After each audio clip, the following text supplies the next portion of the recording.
The safety is off. There's a round in the chamber. This is Armed Alabama. Sponsored by McCoy Outdoor Company, Mobile's hometown full-line outdoor sporting products and gear store. An interactive talk show discussing self-defense, product reviews, shooting tips, safety, and more. Your calls, comments, and texts welcome at 343-0106. Now, here are your hosts, retired judge and certified NRA instructor Rusty Johnston and certified NRA law enforcement instructor Adam Strange. They're gonna pry these guns right out of my hands when they come to take them away.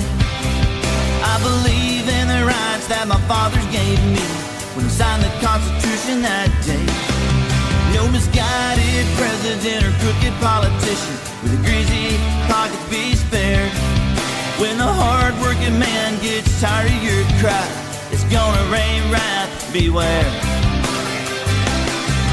Don't tread on me, I'm American free.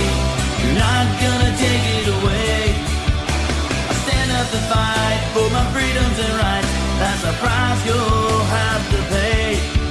Don't tread on me, I'm American free. Red-blooded to the core. You ain't ever had a fight in your life like the fight that you're for. All right, welcome to Armed Alabama. Glad you could join us tonight.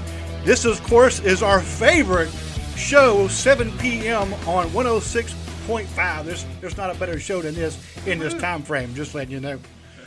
Of course, this is your show for self-defense, firearm and ammo selection, home protection, concealed carry, training, proper range etiquette, and, of course, the law. Alabama law, Florida law, Mississippi law, and federal law. I want to thank everybody that listens to us across the Gulf Coast. That's why we touch on Florida and Mississippi law as well as Alabama law. And, of course, I'm Adam Strange, NRA law enforcement instructor, and joining me is the judge, Rusty Johnson. Here I am. The hanging judge. I wish.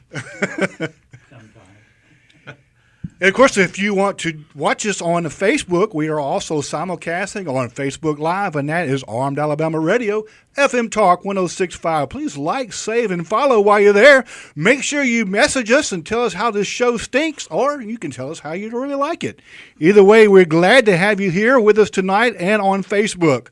Also, we have a special show tonight because we have a local group. It's the Alabama Overland Southwest Group, and in the studio joining us tonight is Travis and Cathy Rainer, Thomas Mahoney, and later on in the show, Alan Bailey will be calling us on the phone. So this is a group where it specializes in overland travel, which is basically outdoor travel. Travis, you may have a better explanation than I am. I think this is something we've been discussing over the last several years. What exactly is overland travel? Sounds like adventure to me. It is. It's kind of adventure travel, outdoor adventure travel. Yes, it is. And, you know, historically speaking, overlanding got its roots back in Australia, where the term was used to describe ranchers driving the herds of cattle across the open plains where there was nothing. So these people were literally overlanding, meaning that they were camping as they went along their merry way and making roads as they went. Fortunately, in today's overlanding community, we don't have to make our own roads because there's plenty of them out there for us to use. Yeah, and I always look at it as vehicle-based travel. So you're basically dependent on everything that you have in your vehicle. You're not staying in hotels. You're not dependent on nothing but gas stations. So you take all your supplies, all your gear you need, and you're totally sufficient on your vehicle. If you look also, if you harken back to the Americas back in the 10s and 20s and 30s, you know, especially the 20s, where you didn't have rest stops, you didn't have hotels as we do now. So as groups or family groups or individuals. Internet in the car, I understand. No, you didn't have internet in the car either. So if you were going from one place to another, if it took more than a day, guess what? You just pulled off on the side of the road. You were overlanding. You were camping or whatever, you know, especially picking up whatever roadkill along the way for dinner, you know. Nothing better than good roadkill. So when we're talking, of course, we're talking about overland travel, and of course, camping goes along with that as well. And we just before we went on the air, we were talking about the term prepping, and really nobody likes that term so much because it always maybe connotates a negative image of some bald-headed, goatee, eyeglass wearing. Hello? But sometimes it can connotate a negative image. But it should be Boy Scouts. Be prepared. That's exactly right, and that's kind of what it is. It's traveling, but being self-sufficient. So that prepping mindset goes along with it. It's a lot of cross-pollination between all of those, between camping, outdooring, overland travel, hiking, fishing, or whatever. Yeah, well, very true, because many times if you're out where there's no electricity, there's no running water, there's no McDonald's to go grab a sandwich from, you've got to make sure you have everything you need to be able to sustain yourself while you're traveling the back country. And so that means preparing ahead for having plenty of water, whether it be for drinking or bathing or other purposes. You also have to have it for your cooking. You got to have meals that don't necessarily have to have refrigeration, but with modern day technology, that's easy to do too. So things are getting easier for the overland and camping folks. Yeah, absolutely. And of course, along with Travis here, we have Thomas, and Thomas he's got a really good setup. So that's going to kind of segue into my next thing here.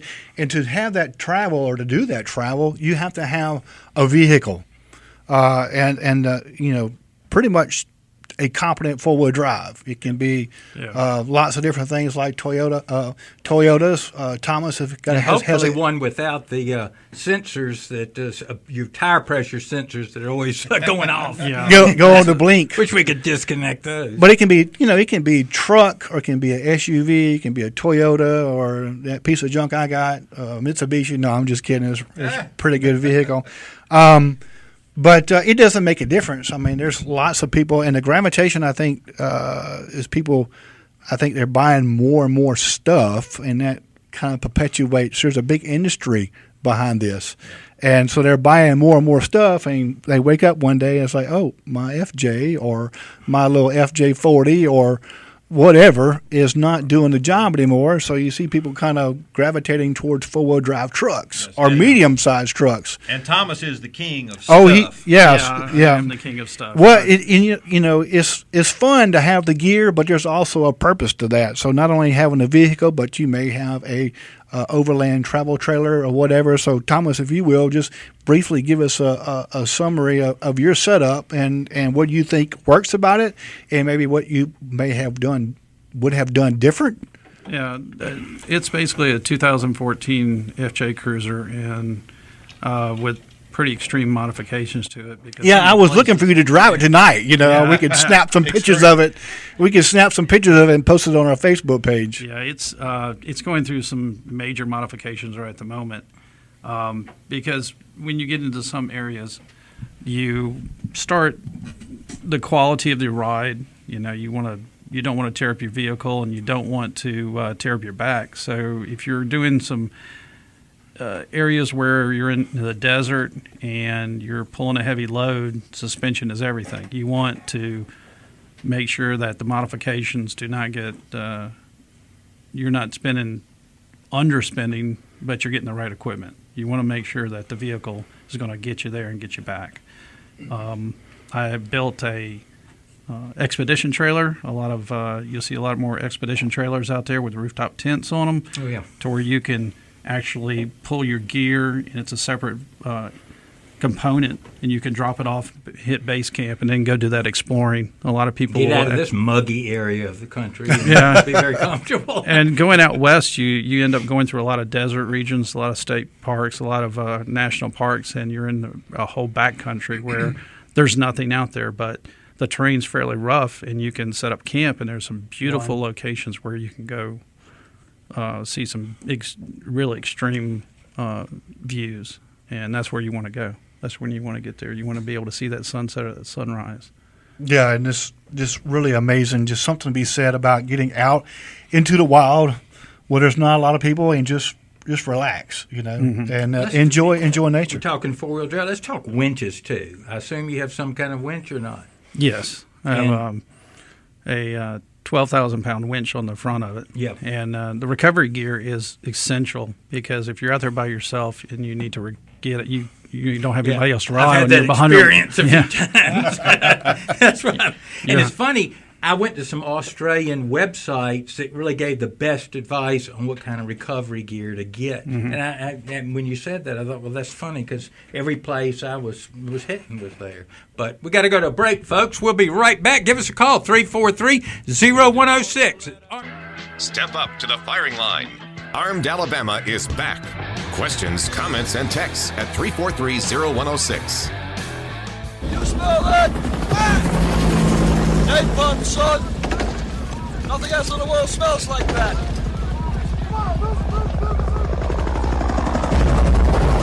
I love the smell of napalm in the morning.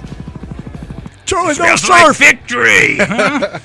All right. Love that I'll throw it movie. over to you. Welcome back to Armed Alabama. I think we have a caller. Yeah, let's go to Mike. Mike's calling in from Daphne. Hi, Mike. Welcome to Armed Man, Alabama. what's happening? A little bit of everything. Yeah, I hear that. I have a question. I'm a retired veteran, and I bought a shotgun 12 gauge at a pawn shop in Daphne over here, Okay. and it took 5 days for a background check. In my understanding of the law, it only takes 3 days for a handgun. I mean, that doesn't make any sense to me. No, it actually should only just take a few minutes. I was going to say 3 minutes. Yeah. I would start getting complained because they so-called instant background. The only thing I can think of is they either weren't online or there was some kind of problem. A lot of people, some people's names, my name's John Stun. The clerk will write it down as John's son, and that'll get tagged with 42 people that have problems, and then it has to sort its way through the system.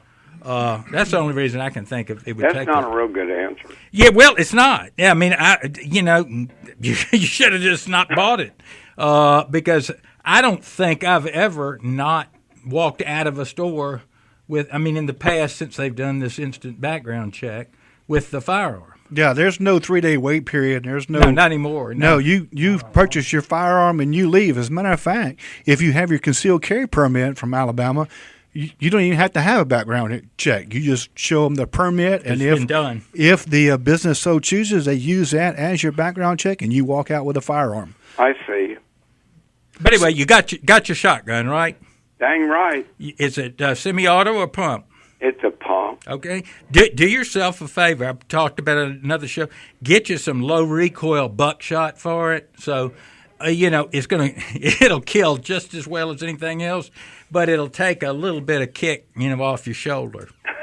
Thanks a lot. Yeah, sure. All right, appreciate you calling, Mike. Thank you so much. Oh, you bet. Bye.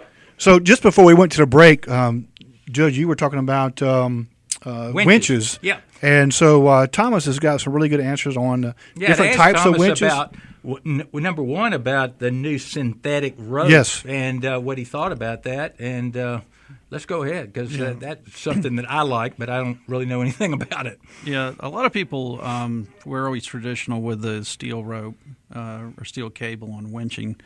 And now with the synthetics, it's stronger and a lot safer. Steel holds a lot of kinetic energy, and when it breaks, it can literally take off a limb or can kill you. And that's the one thing that I always run synthetic, because with synthetic, when it breaks, it's going to drop to the ground. You don't have that recoil. And then, vehicle-based travel, that's one of the things that we're always concerned about is recovery. And we always try and go into a group. Yeah. And if you're going to be by yourself, at least be able to self-recover. Right. When we'll get what you're doing, number one. Yeah, and then make sure have the you know equipment. what you're doing, and there are classes, there's videos out there, and that's very important in vehicle recovery because you are dealing with a very large piece of equipment that can be in a precarious situation. Yeah. And if you do the wrong move, you could get body damage to the vehicle, be very costly to you, and then you can get hurt.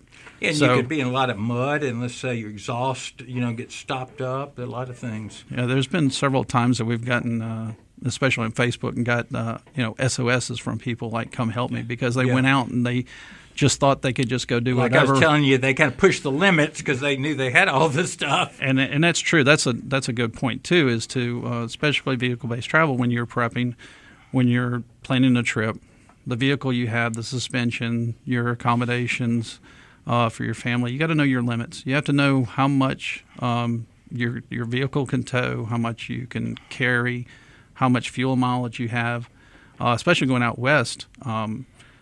Some people just don't think about putting an extra gallon of gas in the vehicle, and that can get you to the next gas station, because you can go some remote areas where you got to get to that point of no return. Yeah.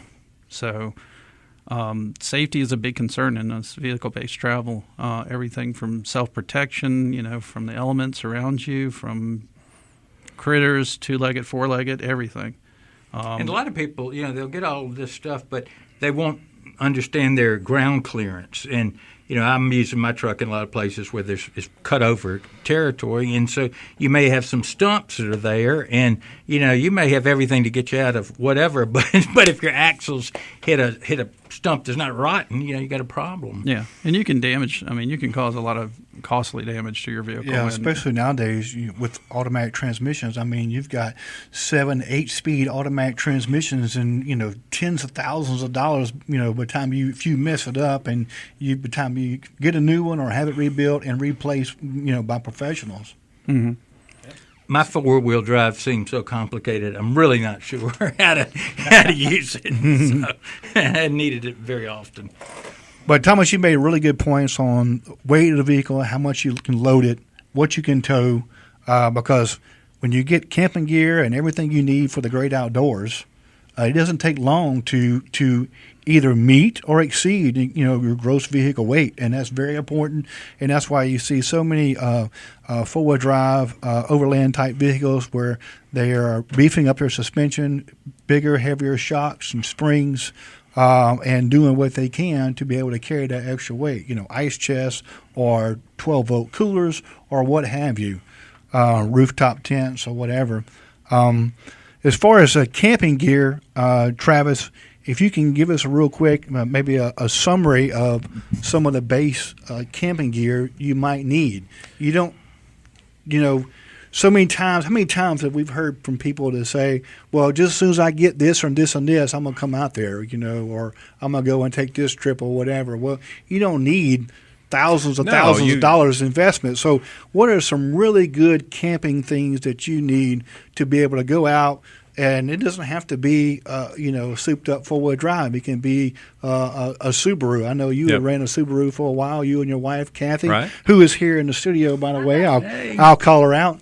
But y'all used a Subaru for some point in time, and y'all did not only tent camping, but you did hammock camping. So what's some of the basic essentials that an individual or a small family or whatever may need just to get out in the wilderness for a weekend or whatever, just to kind of get away from the hustle and bustle? Well, to start with, and for me, first and foremost, food's always high on the list, but I got to sleep good at night. And when you start talking about camping, because that ties right into overlanding, a lot of people have this image of folks laying on the ground sleeping on a rock, and that's not the case. Well, it's not the case for me anyway. So I like to make sure that I'm comfortable. So it doesn't make any difference if we're in our camper or if we're in a tent or if we're in a hammock. I'm sleeping really comfortable. So you want to be able to get a good night's sleep. Food, really important, and you don't have to have high-tech cooking equipment. For $20, you can have a cook stove that'll cook anything you want. Basic utensils, things to eat, canned foods are quick and easy. So all that stuff comes together easy, but so many people complicate it, myself included, and we get more and more and more. But when you get down to the very basics, you don't have to have really high-tech stuff to have a great time out in the woods, on the side of the road, back in Forest Service roads. It's great. Just make it easy, make it simple, but make sure you have the basics covered. What about Indian protection? What do you do? I run. Surrender. Just have to run faster than you. Right. Yes. And so Travis, of course, is being modest about the cooking, but him and his wife Cathy, they really go all out as far as cooking. But y'all do a lot of one-pot meals, and I mean just really good, hearty meals. It's easy. Relatively easy to prepare, and prepare in a Dutch oven or a kettle right over the fire. And yeah, we enjoy doing the Dutch oven cooking using the camping style Dutch oven, and we do everything from one pot meals. It's got your meat and your veggies and everything in it. We take that same Dutch oven, turn it around, and cook a really nice apple cobbler for dessert. And we're doing all that using charcoal, so we're not using gas stoves or anything like that. It works out real well. There's an art to it. That's a whole nother hobby. Or cooking bacon, right? Trying to set the woods on fire, cooking bacon. And I'm going to call out Cody if he's listening. We've got some handle those wood fires. We've got some good pictures of Cody trying to signal a spaceship or something with the fire that he had cooking bacon. Yeah, that bacon grease will get hot. I think they've got images of that from the shuttle up there flying around somewhere. So the space stations. I like ashes in my eggs. Well, if you don't have pepper, you use ashes. That's it. So, that's really good. So, far as cooking, what about tents? We mentioned the hammocks or whatever. I mean, what's a good tent to purchase to buy, or maybe a good price range, not necessarily one individual tent? If you're looking at a couple, you need like a minimum, for me, a 3-person tent. But you can start out at about $50 for a real inexpensive tent and go up from there. So, again, that's a whole nother subject in itself, but a good, simple tent that'll keep the rain out. Yeah, I assume you want. Well, we've got to go to break, folks. Remember, our number here is 251-343-0106. Give us a call, and we'll talk to you after our short break.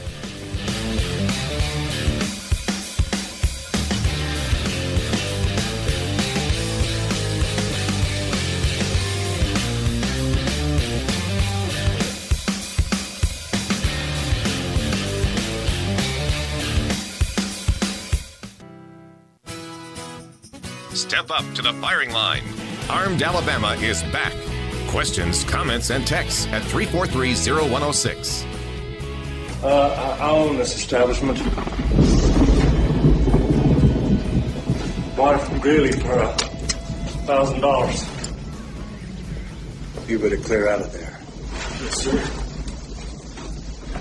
Just hold it right there. Hold it!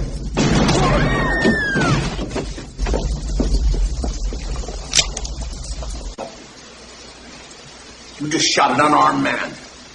Well, he should have armed himself. He's going to decorate his saloon with my friend.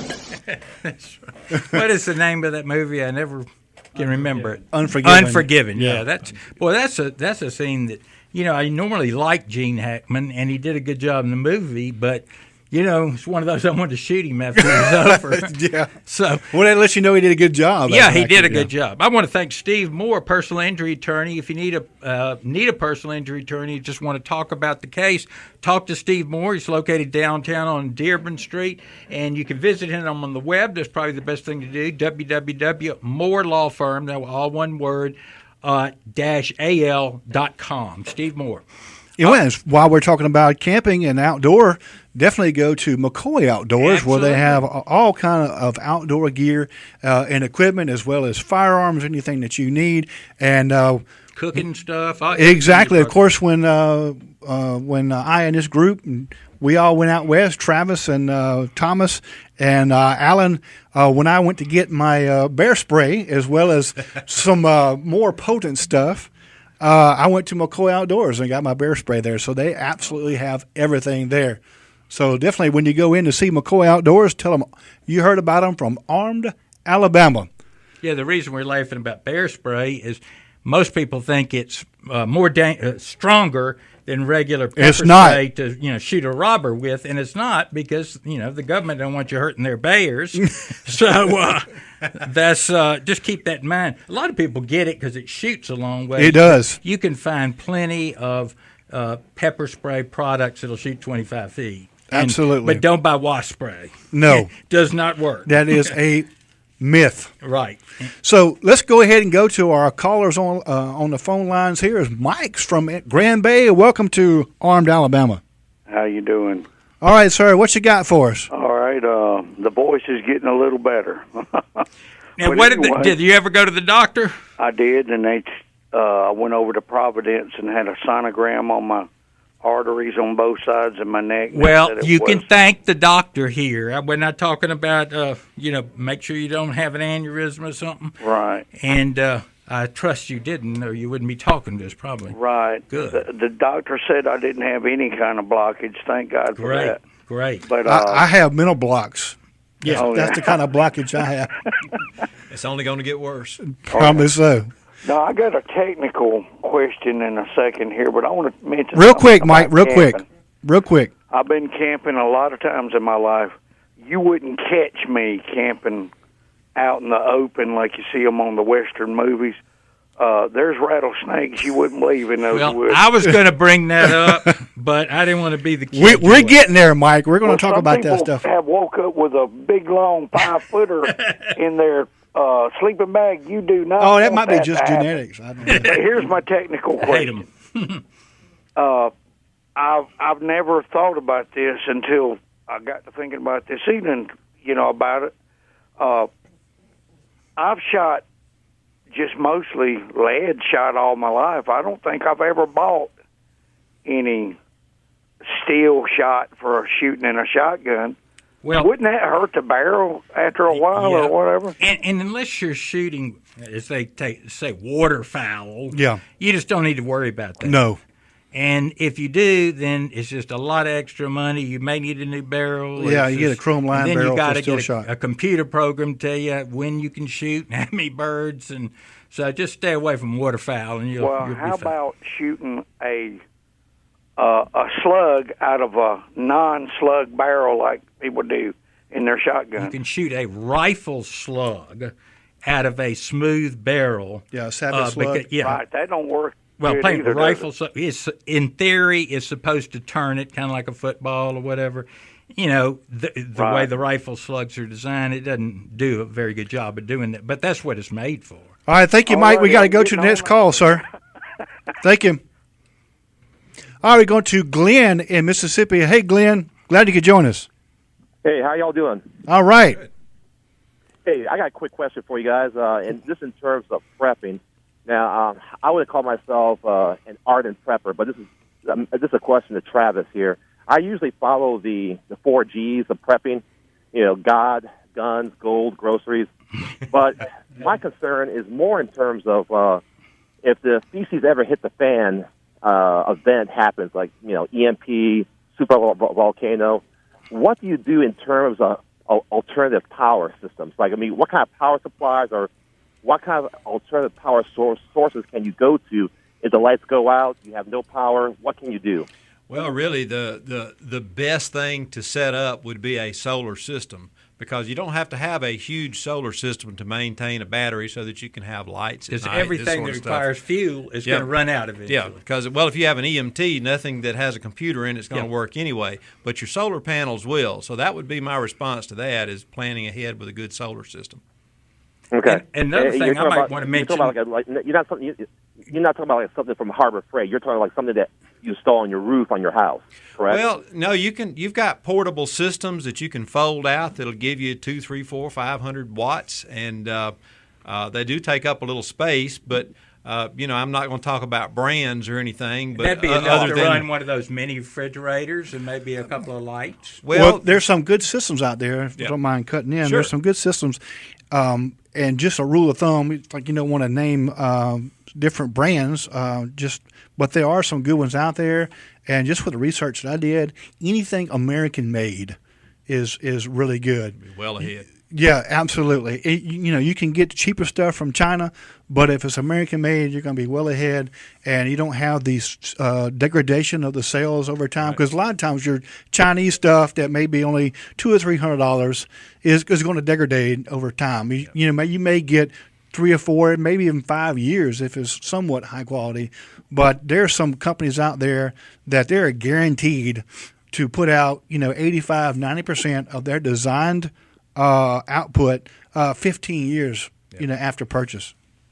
That's a long time. Glenn, one thing to remember, too, and I'm going to ask them about it, is if anybody in the family has some kind of essential medicine, a lot of medicines just kind of make it feel better. But let's say you had a heart condition where if you didn't take it, for a day or two, you might get sick or die. You need to think about, 3 or 6 months supply of that. Yep, absolutely. Stowed away. Now, if you have a acid reflux or something, that's just something you're going to have to live with, Right. Good talking to you. All right, okay, thanks. Thank you. Thanks. All right.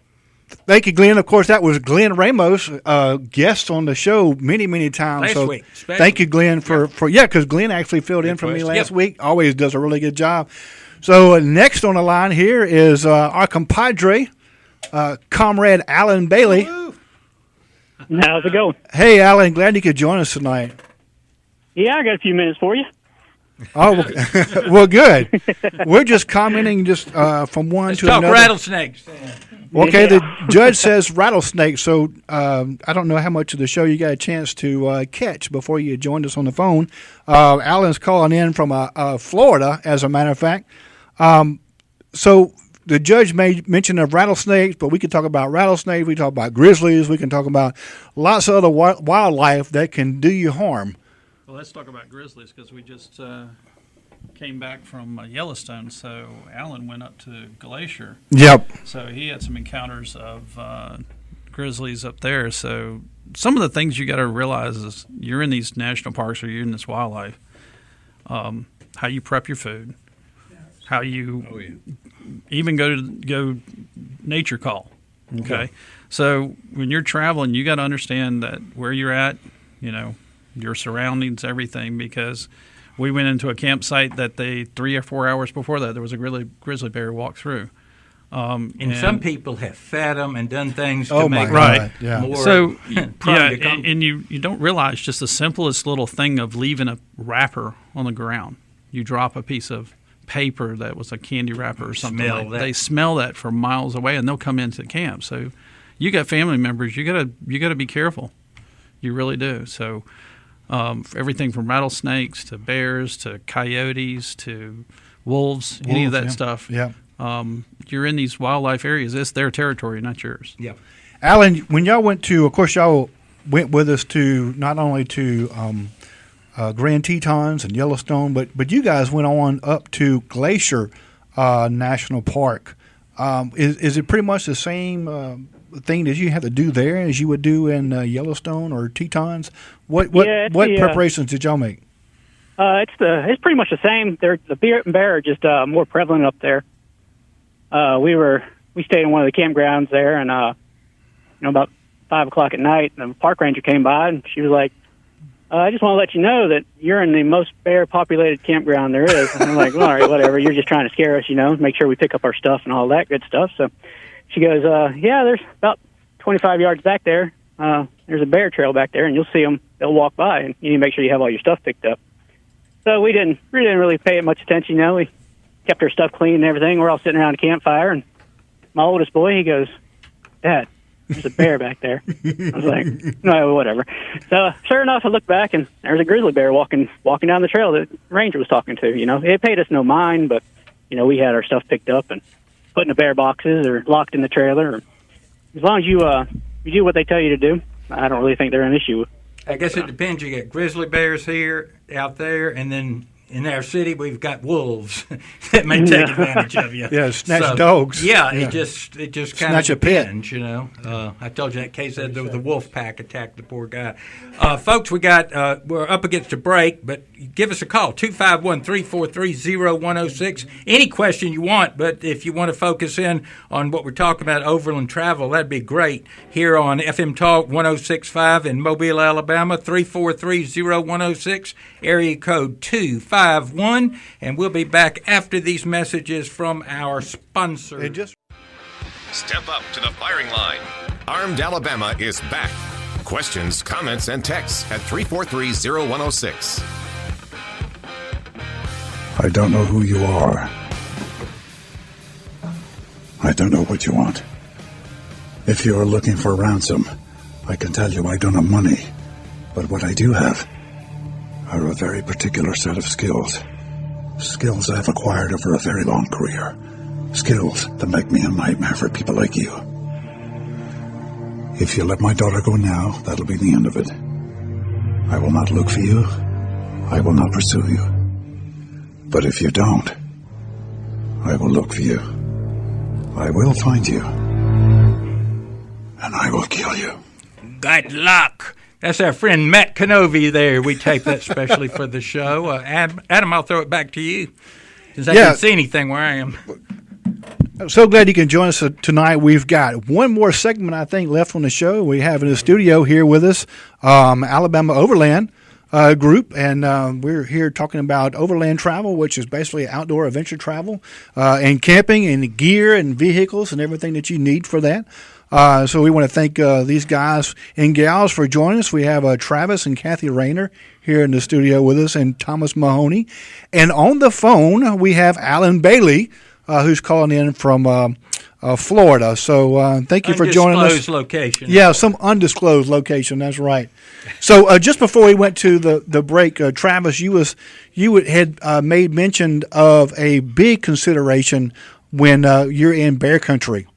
Well, yes, and this was something that we just never really thought about, because when you're out in the woods camping and you get up in the morning and you brush your teeth, you spit your toothpaste on the ground by the stump or whatever.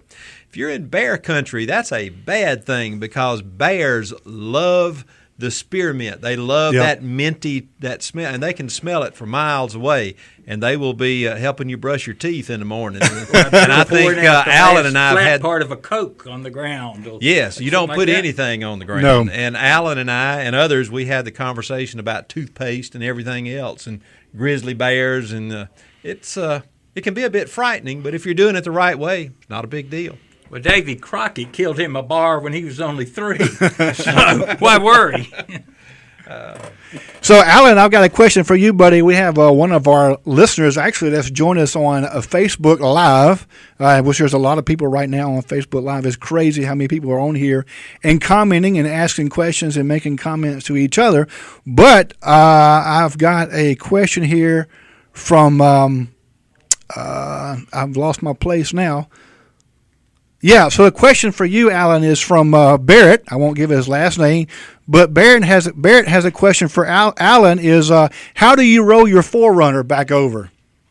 It takes a couple of quick acting fools that's got winches on their FJs, and they just hook up to the sliders and roll you back over. Yeah, I was one of those. That cuts deep where Barrett is. That's deep. Yeah, definitely. So if you didn't garner from the comment and the answer there, Alan had rolled over his 4Runner, which was really, really nice 4Runner, and of course, it's on 35s too with an Icon suspension. Is that correct? Kings. It's got full Kings under it. Kings, okay. And so yeah, when you get on mountain roads, it's easy to tip one over. With you not even realizing it. I'd done the same thing. I didn't quite roll over, but before I realized it, we were out on the edge of a mountain road, kind of let a Jeep pass.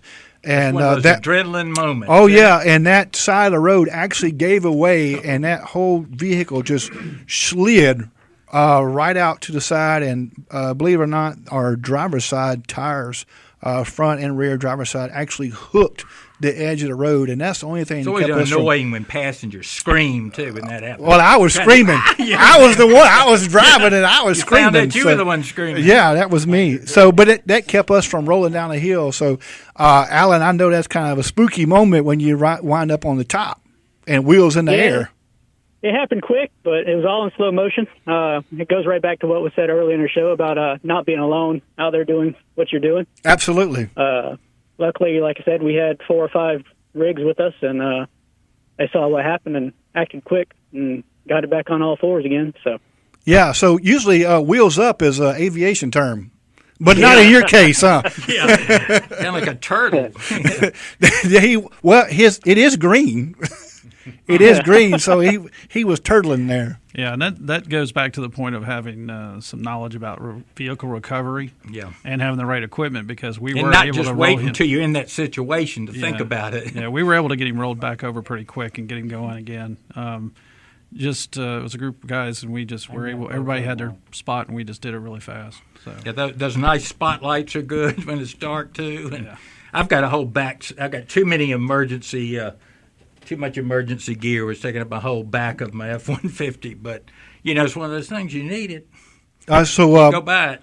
We got just a few more minutes, and man, we had so much to talk about, and we haven't really got to a lot of the things that we wanted to talk about.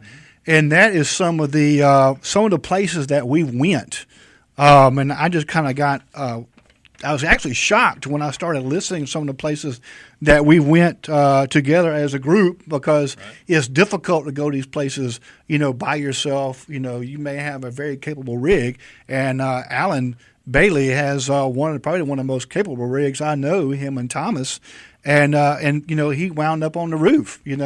So just to make a quick list, some of the national parks was that we've been to, or I went to the Rocky Mountain National Park in Mammoth, of course, Smoky Mountain, and then we went to a couple years ago. Thomas and Alan and I, we went to, and of course with Alan's boys, we went to Hurricane Creek, which is in East Tennessee, right there on the eastern side of the Smoky Mountains. Went up the Hurricane Creek Trail, Tennessee Gulf Trail, Max Patch, which is really a bald mountaintop. It's about 4,680 feet up or something like that. Wolf Creek Falls, Boomer Den. These are all like trail areas there, and just very, very scenic. And, of course, we went out west, and Travis joined us as well to Colorado Springs. Went through Breckenridge, Jackson, Wyoming, Grand Tetons, Yellowstone, went into Montana a little bit, Bighorn, which I really want to go back to Bighorn. Of all the places that we kind of went in the area, I really would like to go back there and stay, because it is a very, very rugged area. It's very beautiful too. It's just the mountain ranges and just the scenery. I mean, I've lived on my whole life so far on the East Coast, and you go out there and it's just, you can see forever. It's just gorgeous. It's especially amazing how the stars, the light pollution over here, and humidity. You can hardly see any stars here, and you get out there. And some of the other places, along with the Bighorn, was Badlands area, South Dakota, Custer State Park, Mount Rushmore. I'd like to see where Custer was killed, because we drove right through there in the War for Southern Independence. I think he got what he had coming to him. So that's just some of the places that we've been. I mean, we've been to lots of others, but just trying to give an example. But one thing, we've kind of went from time to time just local places. You don't have to go way out west to find some nice places. And I think Camp Perry or Lake Perry over in Mississippi, we can all agree that that's a good location. And then Frank Jackson State Park. What's probably one of your favorites, Thomas? Probably Talladega National Forest. That's a really, really good one. It's really beautiful. There's a lot of places that are local in Alabama and Florida and Mississippi that you can go to just on a weekend trip. I mean, 5 hours away, and you can be in some of the most beautiful country you've ever seen. Yeah. Real quick, Travis, what's your favorite place locally? Locally, well, I'd have to go back to Talladega, but this past weekend we were over in Blackwater, north of Pensacola, and we spent a day back in the National Forest area there. Very nice, very nice. Alan, while you're on the line with us, buddy, what's one of your favorite local locations to go and, camp, hang out, ride around? I would fall back on Blackwater as well. It's here local. It's less than an hour away from me, so I get to go play around out there whenever I want. But I'd say my favorite within the east side I'd say probably Cherokee area. So. Yeah, nice. Are you talking about in North Carolina, you talking about? Yes, sir. Yeah, me as well. I think eastern Tennessee and western North Carolina. We're coming to the end of our show. If you want to know, the downtown entertainment district. That's where I prefer to hang out. That can be pretty wild. Yeah. All right, catch us next week on Armed Alabama. I want to thank the Alabama Overland Southwest Group for joining us tonight. So thank you for being in the studios. And make sure you catch us next week and go to our Facebook page. We'll have this show still on our Facebook page. There you can watch it at your leisure. So catch us next week for more Armed Alabama. Armed